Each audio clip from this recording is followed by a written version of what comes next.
Tu turi vieną savo energiją, ana ir neutrali. Viskas, ko tu patiri, visas emocijas, katras tu patiri, absoliučiai bet kokia, ta prasme, absoliučiai bet kokia emocija. Ar kits žmogus kažkom tau pasakė, tu kažkokią emociją patiri, ar tu pats pati savo tą emociją įsidėdi, ana ir neutrali. Ta energija, katrom tu emociją turi. Energija tavo ir neutrali. Visa energija, katrom tu patiri per savo gyvenimą, ir tavo energija, katrai ir neutrali.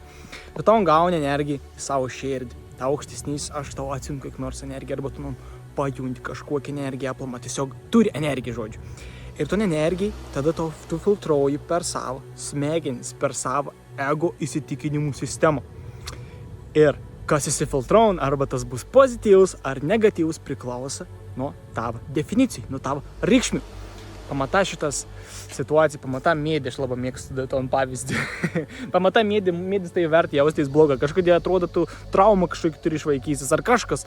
Tiesiog prisimeni, pamata mėdį, tau tavi nuporta blogą emociją. Kodėl? Nes tu turi tam tikrą reikšmę, tam tikrą definiciją, būtent tam dalykau. Nes jis ir neutralus, irgi tas mėdis. O jis neturi jokios reikšmės, tu duodi reikšmę, tas dalykas reiškia mėdis, katras reiškia tokią emociją.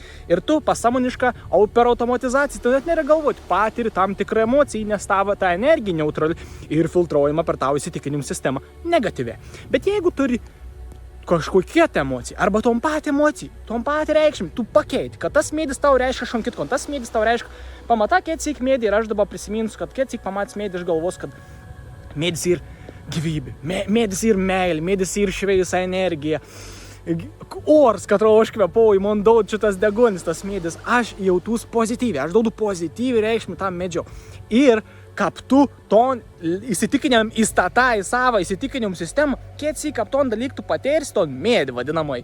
Tavo ta energija, kad ir neutrali, bus filtruojama per pozityvų įsitikinimą ir tom tu tada turėsi pozityviai patirti savo gyvenimą. Tai absoliučiai viskas, kas ir svarbiausia, ir definicijas. Stebėk savo žodyną, stebėk savo definicijas, reikšmės dalykų, ko dalyką tau reiškia.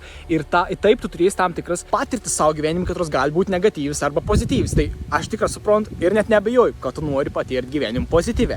Taigi, prisimink, kad visą energiją, katron tu turi ir neutrali. Anon tu gali paimti, šeipinti, to gali pakeisti, to gali transformuoti, tep, kaip tu sąmoningą pasirenki.